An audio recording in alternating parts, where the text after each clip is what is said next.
তা পিসিএস মেয়েকে কিভাবে সকালে রুটি খাইতে দেয়, কেমনে টক দই খাইতে দেয়, কেমনে ওটস খাইতে দেয়, কেমনে একটু পরপর খাইতে দেয়, পাগল নাকি? এই ইনসুলিন রেজিস্ট্যান্স থেকে ডায়াবেটিস হয় কিভাবে? যারা পুরুষ বিদ্বেষী নারী একদল আছে, হ্যাঁ, ওদের কেমন জানি দেখতে থার্ড লিঙ্গের মতো চেহারা সব।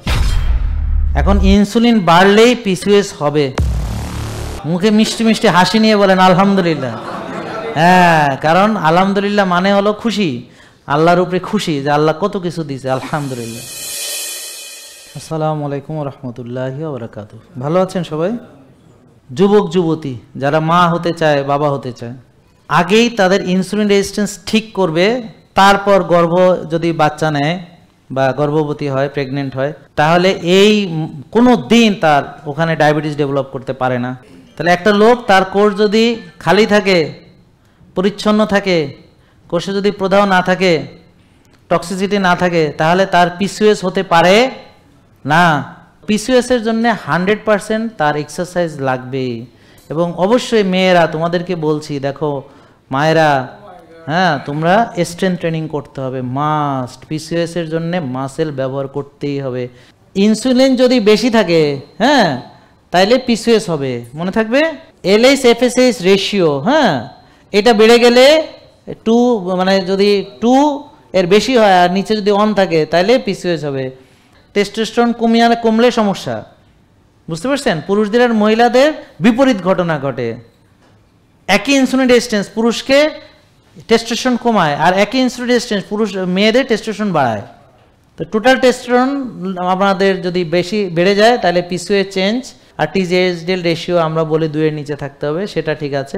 তবে মেইন গুরুত্বটা আসলে এইখানে, এক হলো ইনসুলিন, আর হচ্ছে LH/FSH রেশিও, SHBG, এবং টোটাল টেস্টোস্টেরন অনেক সময় নর্মাল আসে, সবসময় টেস্টোস্টেরন বেশি আসে না, কিন্তু না আসলেও তার পিসিওএস পাওয়া যায়।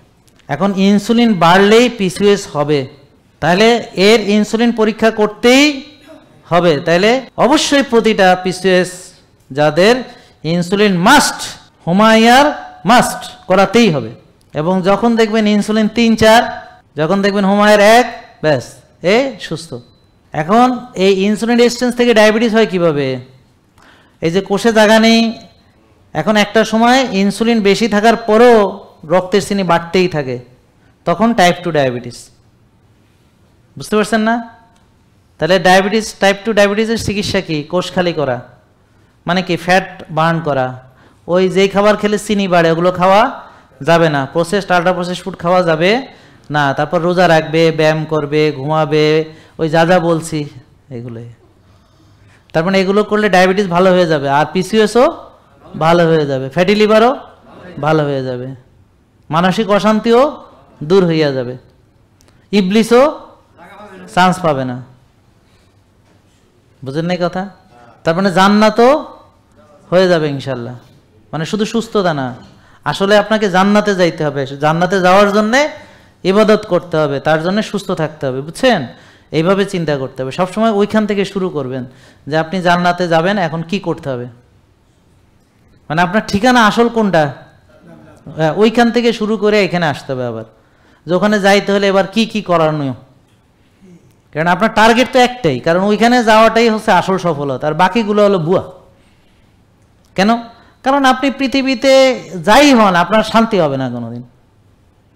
ধরেন আমি এখন এমন কোনো ধরনের লোক নেই, ধরেন মন্ত্রী কন, মিনিস্টার কন, তারপরে প্রেসিডেন্ট কন, যা ইচ্ছা তাই কন, বড় ব্যবসায়ী কন, হাজার হাজার কোটি টাকার মালিক, কত ধরনের লোকের সাথে পরিচয় মিশতেছি, তো তারা কেউই ভালো নেই। এই পৃথিবীতে কেউ ভালো নেই, যার যা আছে সেটাতে ভালো নেই, যার যা নাই তাতেও ভালো নেই। অর্থাৎ মানুষ অকৃতজ্ঞ, সে তার কোনো শান্তি নেই, যত যাই হোক। এখন আপনি ভাবতেছেন আপনি অমুক হইলে শান্তি হইতো, না, অমুক যারা হয়েছে তারা শান্তিতে নেই। আপনি ভাবতেছেন আপনি তমক হইলে শান্তিতে পাইতেন, আপনি যারা তমক হয়েছে তারা শান্তিতে নেই, বুঝলেন না? তো যার যা নাই সেটা নিয়ে সে চিন্তা করে, কি আছে সেটা নিয়ে ভাবে না। এই জন্য এদেরকে নাশকর বান্দা বলা হয়, অকৃতজ্ঞ বলা হয়, যে তার যে যা পাইছে সেটা নিয়ে সে আলহামদুলিল্লাহ বলে না। তা আমরা বলি আলহামদুলিল্লাহ, মন থেকে বলেন আলহামদুলিল্লাহ, মুখে মিষ্টি মিষ্টি হাসি নিয়ে বলেন আলহামদুলিল্লাহ। হ্যাঁ, কারণ আলহামদুলিল্লাহ মানে হলো খুশি, আল্লাহর উপরে খুশি যে আল্লাহ কত কিছু দিছে আলহামদুলিল্লাহ। হ্যাঁ, ওই মুখে মানে ওইটা হলে তো মনে হয় যে না না খুশি আলহামদুলিল্লাহ, এটা তো হবে না। হ্যাঁ, আলহামদুলিল্লাহ মানে মনে হয় যে হেরে কেউ ফিরাইতে আসছে, অথবা মাজায় রশি বেঁধে নামাজে নিয়ে আসছে, আলহামদুলিল্লাহ, এরকম না। মানে আপনি যে গ্র্যাটিটিউড, মানে আলহামদুলিল্লাহ আল্লাহ কত ভালো রাখছে, কত আল্লাহ আমাকে ব্লেসড করছে, কত আল্লাহ আমাকে অনেকের চেয়ে ভালো রাখছে, ইত্যাদি ইত্যাদি, মানে অলওয়েজ এই আলহামদুলিল্লাহ বলতে হবে। তো এই গ্র্যাটিটিউড অ্যাটিটিউড মানে হিলিং রিপেয়ারের জন্য দরকার। এটা বিজ্ঞানীরা গবেষণা করে দেখেছে, যেমন জো ডিসপেনজা, ওনার অনেক আছে যে ইউ আর দ্য প্ল্যাসিবো, মানে ওনারা গবেষণা করে বের করেছেন যে গ্র্যাটিটিউড অ্যাটিটিউড হচ্ছে রিপেয়ার, হিলিং, ইমিউন সিস্টেমকে ঠিক রাখে। আর আমাদের আল্লাহ তাআলা যেহেতু আমাদের বানাইছেন, তো তিনি আগেই আমাদের আলহামদুলিল্লাহ সূরা দিয়ে দিয়েছেন, আলহামদুলিল্লাহ পড়তে কইছেন। আলহামদুলিল্লাহ পড়া ছাড়া নামাজই হবে না, এই কথা বলছেন কেন? আর হেরা এখন আমরা ওদেরটা নেব কেন? আমাদেরই তো আলহামদুলিল্লাহ আছে, তো ওদের কাছ থেকে আমার ওই রিসার্চ শিখতে হবে কেন? আমি যদি আলহামদুলিল্লাহ কইতে পারি, তাহলে আমার তো মনে প্রশান্তি, শান্তি আর আনন্দ, এর ভিতর তো রোগ তৈরি হইতে পারে না। তাহলে রোগ তৈরি হতে পারে কিসের মধ্যে? যেখানে অশান্তি, যেখানে মনে করেন যে কি নাই হতাশা, আর যেখানে মনে করেন ওই হুড়াহুড়ি, মানে পিস নাই আর কি, পেস আছে, খালি মানে ছুটতে আছে, বুঝেন নাই কথা? মানে কি যে ছুটতে আছে কেন, বুঝতে পারছেন? এর ভিতর রোগ থাকে। রোগ থাকে হলো হুড়াহুড়ির মধ্যে, যেখানে অশান্তি, আর যেখানে মানে চোখেরটা কুচকায়, বিরক্ত মনোভাব, সবসময় চিৎচিকটা উঠে ক্ষিপ্ত যায়। হ্যাঁ, এগুলো হলো রোগের কারখানা, বুঝেন নাই? আর প্রশান্ত, খুশি, আলহামদুলিল্লাহ, রিল্যাক্স, হ্যাঁ, এর ভিতরে রোগ থাকতে পারে না। প্রশান্তির ভিতরে রোগ থাকতে পারে না। কিভাবে রোগ থাকবে? রোগ তৈরি হবে কেমনে? কথা বুঝতে পারছেন? এই জন্যে যাদের সব কিছুর দিকে, অনেক দিকে সে ভালো, ইবলিস এসে কবে তোর এইগুলোর কারণে তোর অশান্তি, অর্থাৎ তুই এগুলো নিয়ে ভাববি, হ্যাঁ, এবার বেশি বেশি এইভাবে ঘুমাইতে পারে না, আর পূর্ণাঙ্গ ভালো হওয়ার সম্ভব হয় না। আর এর যে এত কিছু ভালো আছে, এদিকে কোনো ওদিক দেখবি না, ওইটা দেখার দরকার নেই। হ্যাঁ, ওইটা তো ভালোই আছে। এইটাই মানুষের ব্যাপার। তাহলে মনের খুশি তৈরি করলেই, কেন তৈরি করবেন? যে আপনি তো জান্নাতে, এটা তো আপনার জন্য, এটা তো সাময়িক। মেয়েরা ভাববে জান্নাতে সে একটা সুন্দর মানে সাথী পাবে, পৃথিবীর এটা ঝামেলা হইলে অসুবিধা নাই, ওখানে ভালো কিছু সে পাবে। হ্যাঁ, আর পুরুষরা তো 70টা, মানে হ্যাঁ তো চিন্তা ভাবনাই আলাদা। হ্যাঁ, পৃথিবীতে একটারে সামলাইতে পারে না, ওখানে বলে 70টা, তো ওটা 70টা সামলানো না, 70টা মিলে আপনারে সামলাবে, আপনার চিন্তা করতে হবে না। হ্যাঁ, ওগুলো ঝামেলা করবে না। যাই হোক, তা এখন আপনি তো ওইখানে চিন্তা করবেন, পৃথিবীতে চিন্তা করতেছেন কেন? আপনার আসল ঠিকানা কোনটা? তা আপনি এইখানে বসে এগুলো তো সাময়িক, এগুলো চলে যাবে, দ্যাটস অল, ফিনিশ। ঠিক আছে, এইভাবে ভাবতে হবে। তা এখন আসেন, তো ইস্ট্রোজেন কমে গেলে কি হবে? অ্যান্ড্রোজেন বেড়ে গেলে তো পুরুষের মতো হবে, তার লোম হবে, বুকে লোম গজাবে, দাড়ি হবে, মোষ হবে, ব্রণ হবে, মাথায় টাক পড়বে। হ্যাঁ, তো এখন ইস্ট্রোজেন কমে গেলে, মেয়েদের মেয়েলি হরমোন কমে গেলে কি হবে? ওভুলেশন হবে না, মাসিক বন্ধ হয়ে যাবে। তারপরে কি হবে? ইনফার্টিলিটি, মানে বাচ্চাই হবে না, মানে মেয়ে আর মেয়ে থাকবে না। এছাড়াও তার পুরুষের স্পর্শ মেজাজ খারাপ হয়ে যাবে, ঘষা লাগলে তেলে বাগানে জ্বলে উঠবে, আর মানে সহ্য করতে পারবে না, পুরুষ সহ্য করতে পারবে না, তো পুরুষ বিদ্বেষী হয়ে উঠবে তারা। দেখবেন যারা পুরুষ বিদ্বেষী নারী একদল আছে, হ্যাঁ, ওদের কেমন জানি দেখতে থার্ড লিঙ্গের মতো চেহারা সব। আমার কথা বুঝতে পারছেন না? আপনি দেখেন, বুঝতে পারছেন? মানে ওদের চেহারাগুলোর ভিতরে দেখলে হঠাৎ করে আপনি বুঝবেন না যে বেড়া না পোলা। আমার কথা বুঝতে পারছেন? তো এদের চিকিৎসা করলে, আমাদের নিয়ম মানলে কিন্তু ঠিক নারী হয়ে যাবে, নারীদের মতো কোমল, মাতৃত্ব, স্নেহময়ী, মমতাময়ী হয়ে যাবে। এখন ওরা অ্যাগ্রেসিভ হয়ে গেছে, বুঝছেন? ওরা না মেয়ে আছে না পুরুষ আছে, মাঝামাঝি একটা অবস্থায় মেনে নিতে পারতেছে না আমি কোন দিকে যাব। এখন তার যে অধিকার কোনটা এটা বুঝতে পারতেছে না, ঝামেলার মধ্যে পড়ে গেছে। ওদের সব কটা এনে টেস্টোস্টেরন টেস্ট করা, দেখেন খুব হাই, বিলিভ মি। ওদের পেটের ব্যাকটেরিয়া সে দেখবেন সব বাজে ব্যাকটেরিয়া ভর্তি পেটের মধ্যে। তো কয়দিন কফি এনামা টেনামা করলে কিন্তু ঠিক হয়ে যাইতো। এগুলোর আইনে গণ কফি এনামা করানো গেলে কিন্তু সব ভালো হয়ে যাইতো। এটা চিকিৎসা আছে আমার কাছে। হ্যাঁ, দেখবেন আনেন সব, দেখবেন আমার এখানে 15-20 দিন চিকিৎসা করলে দেখবেন সব ঠান্ডা হয়ে বাসায় চলে গেছে। কারণ আমাদেরকে মুসলমান হিসেবে আমরা এটা বিশ্বাস করি, আমাদের মেয়েরা ঘরে নিরাপদ। মসজিদে পুরুষরা যাবে, মেয়েদের জন্য ঘরই নিরাপদ। ঠিক আছে? আমার এখানে কোনো আমার মনে করেন মতামত এখানে অগ্রহণযোগ্য, আমার কোনো মতামত নেই। এটা আমি কোরআন হাদিসের আলোকে বলছি। যদি বলেন যে আমার কথাটা সত্য কিনা, আমি কয়টা হাদিস লাগবে, কয়টা কোরআনের আয়াত লাগবে, আমি দিতে পারবো। এখন কি দেওয়া লাগবে নাকি জানেন তো আপনারা? শিওর তো? আমরা মুসলমান হিসেবে আল্লাহ কি বলেছেন, রাসূল সাল্লাল্লাহু আলাইহি ওয়াসাল্লাম কি বলেছেন, এর ভিতর থাকতে হবে। আপনার পছন্দ হলে আপনি নিজে পড়ে দেখেন, আমার কথা বিশ্বাস করার দরকার নেই। কি ঠিক আছে? ঠিক আছে। এখন ইনসুলিন আরও একটা কাজ করে, সেটা হচ্ছে এই যে এলএইচ সার্জ হয় আমাদের, মানে গোনাডোট্রোপিন রিলিজিং হরমোন যেটা আছে, হাইপোথ্যালামাস আছে, এটাকে বলি এই হায়ার সেন্টার আমাদের হাইপোথ্যালামাস। সেখান থেকে এটাকে এই গোনাডোট্রোপিন রিলিজিং হরমোন এসে এলএইচ লিউটিনাইজিং হরমোন এইটাকে বাড়ায়, এবং ওভুলেশনের আগে এটা বেড়ে যায়। হ্যাঁ, কতক্ষণ আগে বাড়ায়? ধরেন আপনার 24 ঘন্টা, হ্যাঁ, ওভুলেশনের ধরেন 24 থেকে 36 ঘন্টা আগে এই এলএইচ সার্জ হয়, লিউটিনাইজিং হরমোন। এটা মেয়েদের হরমোন, আপনাদের না বুঝলেও চলবে, তবে এটা বোঝেন যে কীভাবে ওভুলেশনটা বন্ধ হয়।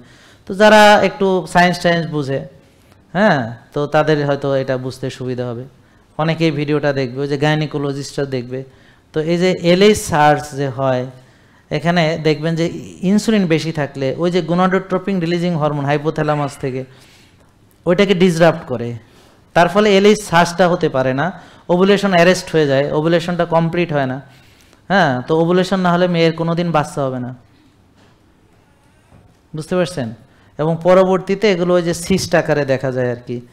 আমি চেষ্টা করতেছি সহজভাবে বুঝাইতে, জানি না আপনারা বুঝতে পারবেন কিনা। বুঝতেছেন?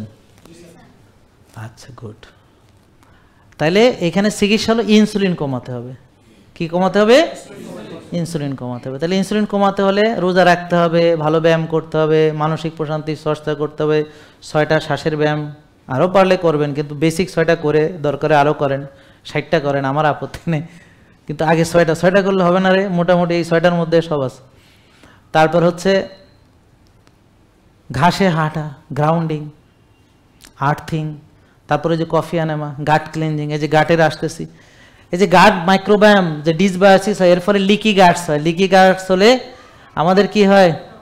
ইনফ্লামেশন হয়, প্রদাহ। সহজ করে বলি, ধরেন পেটের যে খাবারটা, এই খাবারটা লিক করে যদি রক্তে চলে আসে, তখন বডি কিরে এ কোত্থেকে আসলো, ধর এটার মার, মানে ইমিউন সিস্টেম, আপনার রোগ প্রতিরোধ ক্ষমতা, অ্যাকশন। ধরেন এখন যদি একটা ওই বিএসএফ বা ইন্ডিয়া থেকে একজন ঢুকে যায় ঠাস করে, হ্যাঁ, তা আমাদের বর্ডার গার্ড যারা আছে ওরা কি এটা ছেড়ে দেবে? আগে দিত, এখন তো ছেড়ে দেবে না। কয়েকদিন আগে হলেই দিত, হ্যাঁ, তখন ইমিউন সিস্টেম ভালো ছিল না, এখন তো ঠিক আছে। এখন আমাদের ইমিউন সিস্টেম, মানে আমাদের রোগ প্রতিরোধ ক্ষমতা বা আমাদের প্রতিরক্ষা বাহিনী এখন ঠিক আছে, বুঝছেন? এখন তো ছেড়ে দেবে না, বুঝেন না কথা? হ্যাঁ, এখন আপনার রোগ প্রতিরোধ ক্ষমতা আছে, সেই প্রতিরোধ ক্ষমতা দেখে কোথায় কোনো অনিয়ম দুর্নীতি চলতেছে কিনা। এখন আপনি যদি দুর্নীতি খাদ্য খান তো ইনফ্লামেশন, সয়াবিন তেল খাইলে প্রদাহ, আইসক্রিম খাইলে প্রদাহ, চা খাইলে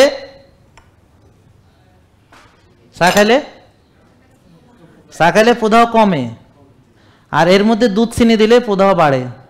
তো চায়ের প্রবলেম না, প্রবলেম কি? দুধ আর চিনি। বিসমিল্লাহ।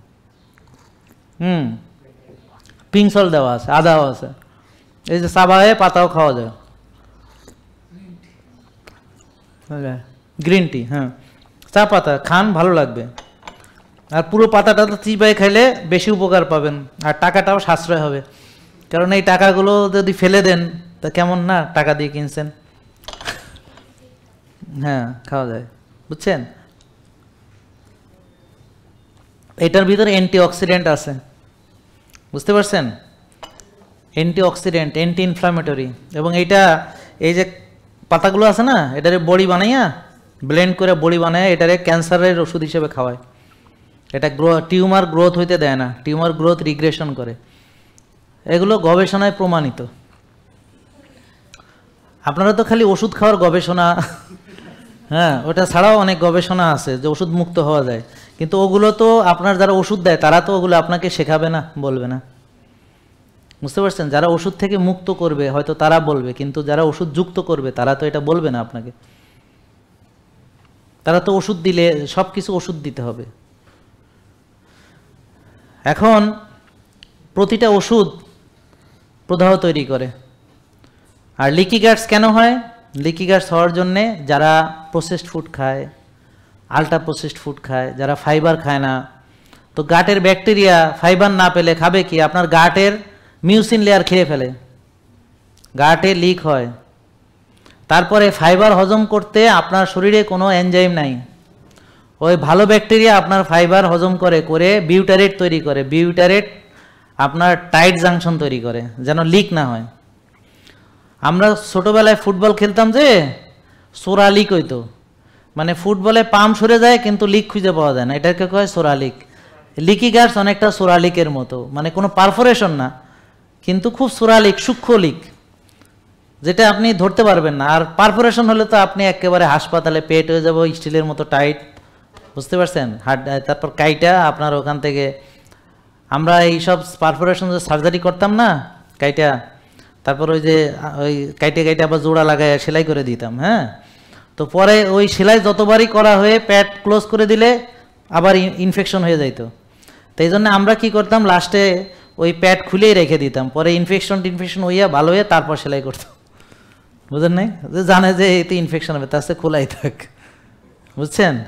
আমরা সার্জারিতে চিটাগাং মেডিকেলে লাস্টে এই কাম করছি, যে প্রতিবার দেখি যে ওই ইনফেকশন হয়ই, ঠেকানো যায় না, তো তার সাথে খোলা থাক, তারপরে অ্যান্টিবায়োটিক দিয়ে ড্রেসিং কইরা ইনফেকশন কন্ট্রোল করিয়া তারপরে সেলাই করে ফাইনালি, বুঝছেন? এই কাজ করতে হয়েছে। মানে এই পেটের ভিতরে তো বুঝেন না থাকে কি, হাগু। এই হাগুর মধ্যে যতই আমরা বায়োডিন দিয়ে এই দিয়ে নর্মাল স্যালাইন দিয়ে যতই ওয়াশ করি না কেন, দেখা গেল ইনফেকশন হয়ই, দেখেছো ভাই? আর আমাদের এনভায়রনমেন্ট ভালো না তো, হাসপাতালে রুগীর সাথে যায় 14 জন, তারপরে বুঝছেন ওখানে মানে বিদেশি একটা হাসপাতাল যেখানে মনে করেন যে ওটি হইয়া পোস্ট অপারেটিভ, মানে এই ধরনের ওটি হইলে কাকপক্ষী পিঁপড়াও ঢুকতে পারবে না ওখানে, আর বাতাসগুলো সেখানে বিশুদ্ধ হয়ে ঢুকে। আর আমাকেও তো ওপেন সিস্টেম, আর রুগীর লগে 15-20 জন না গেলে তো আমাকে আত্মীয়তার বন্ধন পূর্ণ হয় না। হাদিস ওখানে, হ্যাঁ, রুগী দেখতে যায় ওইখানে সব কামাই ফেলতেছে আর রুগীর বাটু। কারণ কেন ইনসুলিন ডাক্তাররা করায় না? কারণ এখানেই মূল চাবিকাঠি। ইনসুলিন যদি ঠিক থাকে আপনি পুরাই ঠিক। আপনার ডায়াবেটিস বাড়বে অনেক পরে, তারও 10-12 বছর আগে ইনসুলিন বাড়া শুরু হয়। এখন যদি ইনসুলিন আপনি ঠিক রাখতে পারেন, ডায়াবেটিস জীবনেও হইতে পারবে না, জীবনেও সম্ভব কোনো দিন হবে না, যদি এই ইনসুলিন লেভেল 4-এ রাখতে পারেন। ইনসুলিন কমে গেলে একটা ডায়াবেটিস হয়, সেটা নিয়ে আলোচনা করছি না, সেটা হলো টাইপ 1, তাদের ইনসুলিন দিয়ে চিকিৎসা করতে হবে, সেটা নিয়ে আমাদের আলোচনা না। যেমন ওই যে এই বোনের হইতে পারে তার ইনসুলিন হয়তো তৈরি হয় না, যারা সিক না, ওজন বাড়ে না, হ্যাঁ, রোগা, খালি ওজন কম, তাদের ইনসুলিন কম থাকতে পারে। আর যাদের মোটা হয়, ওজন বেশি, তাদের অবশ্যই ইনসুলিন বেশি, অবশ্যই বেশি। ইনসুলিন বেশি ছাড়া ওজন বাড়াইতে পারবে না, মানে কোনো সন্দেহ নাই। এটা একেবারে সূর্য কোন দিকে ওঠে, এটা যেরকম সত্য এইটা এরকমই সত্য, যে মোটা তার ইনসুলিন বেশি আছে। পৃথিবী উল্টে গেলেও এটাই সত্য যে তার ইনসুলিন বেশি। কারণ যার ইনসুলিন কম ও কোনো দিন ওজন বাড়াইতে পারবে না, কোনো দিন না, খালি ওজন কমিয়ে যাবে। এই যে যারা বলে ক্যালোরি ইন ক্যালোরি আউট, হ্যাঁ, এরা এই তথ্যটা জানে না খালি, যে হরমোন কত ডেঞ্জারাস জিনিস আর ইনসুলিনের কি ক্ষমতা, তারা ইনসুলিন চিনে না। এই ইনসুলিন আপনাদেরকে চিনতেই হবে যদি সুস্থ থাকতে চান। ইনসুলিন মাপতেই হবে এবং ইনসুলিন লেভেল 4-এ রাখতে হবে, 3-এ রাখতে হবে, 6-এর নিচে রাখতে হবে। এটা মাথায় রাখবেন, বুঝেছেন? হ্যাঁ, তাহলে কিভাবে রাখবেন বলেন? ভাত খেলে ইনসুলিন বাড়ে, খাবার খেলে ইনসুলিন বাড়ে, না খেয়ে থাকলে ইনসুলিন কমে, বারবার খেলে বারবার ইনসুলিন আসে, টেনশনে ইনসুলিন আসে, রাত জাগলে ইনসুলিন আসে, ব্যায়াম করলে ইনসুলিন কমে, রোজা রাখলে ইনসুলিন কমে, রুটি খাইলে ইনসুলিন, চিনি খাইলে ইনসুলিন অনেক বাড়ে, ফল খাইলে ইনসুলিন বাড়ে, দুধ খাইলে ইনসুলিন বাড়ে, পরোটা খাইলে, পাউরুটি খাইলে, কেলা খাইলে, খেজুর খাইলে গুড, টক দই খাইলে বাড়ে। জানে না টক দইয়ের মধ্যেও চিনি আছে। হ্যাঁ, টক দইতেও চিনি আছে। টক দই খেতে পারবেন পরে, আগে ইনসুলিন কমায় তারপর, ইনসুলিন কমাইয়া তারপর আপনি আবার এগুলো খেতে পারবেন। আগে ইনসুলিন কমাইতে হবে, বুঝেছেন? যাদের ইনসুলিন বেশি তাদের ইনসুলিন কমাইতে হবে, এইটা খুব ক্লিয়ার করে বুঝেন। তাহলে আপনার ইনসুলিন কত সেটার উপরে নির্ভর করবে আপনার কি খাইতে দেওয়া হবে, খাওয়া নেওয়া। হ্যাঁ, ডিপেন্ড করে। কারণ আমরা যদি আপনার ইনসুলিন কমাতে চাই তাহলে অবশ্যই আমাকে সাময়িকভাবে এই খাবারগুলো বাদ দিয়ে খাইতে হবে। এখন processed food directly insulin resistance বাড়ায় না, কিন্তু ইনডাইরেক্টলি বাড়ায়, প্রদাহ তৈরি করে, বুঝেন না? যেগুলো চিনিযুক্ত প্রসেসড ফুড সেটা বাড়ায়, কিন্তু সয়াবিন তেল তো চিনি না, তো সয়াবিন তেল খেলে তো চিনি বাড়ার কথা না, তাহলে কি বাড়ে? প্রদাহ বাড়ে, ইনফ্লামেশন। তাহলে আমরা বলেছি কি ইনসুলিন রেজিস্ট্যান্সের আর একটা রুট কজ হলো ইনফ্লামেশন, প্রদাহ, স্ট্রেস। এগুলো ভালো করে বুঝতে হবে। আপনার কর্মকাণ্ডগুলো বডিতে কি প্রতিক্রিয়া করছে সেটাও জানতে হবে। আপনার নার্ভাস সিস্টেম বডিতে কি প্রতিক্রিয়া করে সেটাও জানতে হবে। কেন আপনি অলস, কেন মন খারাপ, এটা একটা কেমিস্ট্রি আপনার শরীরে রিলিজ হচ্ছে, সেটা বুঝতে হবে যে আপনার শরীরে একটা কেমিস্ট্রি রিলিজ হচ্ছে। এই কেমিস্ট্রিটা চেঞ্জ করা যায়, চিন্তা করে চেঞ্জ করা ফেলানো যায়, বুঝতে পারছেন? চিন্তার মাধ্যমে সব কিছু পরিবর্তন করা যায়। আপনার চিন্তার পরিবর্তন করলে আপনার সব কিছু, আপনি চিন্তার পরিবর্তন করে জান্নাতি হবেন, আর চিন্তার দূষণে আপনি জাহান্নামী হবেন। চিন্তার মাধ্যমে সব কিছু পরিবর্তন করা সম্ভব। সব কিছু হচ্ছে আপনার মস্তিষ্কের কাছে। ইমোশনাল স্ট্রেস আমাদের কি করে? এই পিসিওএসকে আরও সর্বনাশ করে। কি? ওই কর্টিসল লেভেল বাড়ায়, ওই যে ইনসুলিন বাড়ায়, বুঝতে পারছেন? গাটের আরও ক্ষতি করে, তো যার ফলে আরও বেশি ক্ষতি করে। তো সলিউশন হচ্ছে এই যে আমাদেরকে ফলো করেন, আমাদের আপনার মাইন্ডফুলনেস প্র্যাকটিস করা, হেলদি ইটিং এবং মাইন্ডফুল ইটিং। খালি খাবার খাদ্য না, খাবার ইবাদত। খাবারকে ইবাদত মনে করে, এবং এই খাবারটা প্রকৃত কিনা, আল্লাহর দেওয়া পবিত্র কিনা, হালালান তৈবেন কিনা, এবং আপনার এই খাবারের পুষ্টিগুণ। আমার ভিডিও দেখুন, আমাদের বই পড়ুন, নিজে ইন্টারনেট সার্চ দেন, জেনে বুঝে খেতে হবে। আন্দাজে খাইলে চলবে না। গরু ছাগল না, আপনি মানুষ। হ্যাঁ, মানুষ। অথচ দেখেন বনের পশু পাখি জানে তার খাবার কি, কতটুকু খাইতে হবে, আর আপনি আশরাফুল মাখলুকাত মানুষ, আপনি জানেন না আপনার খাবার কি, কি খাইতে হবে জানেন না বলে আজকে ভুল খাবার খাইতেছেন।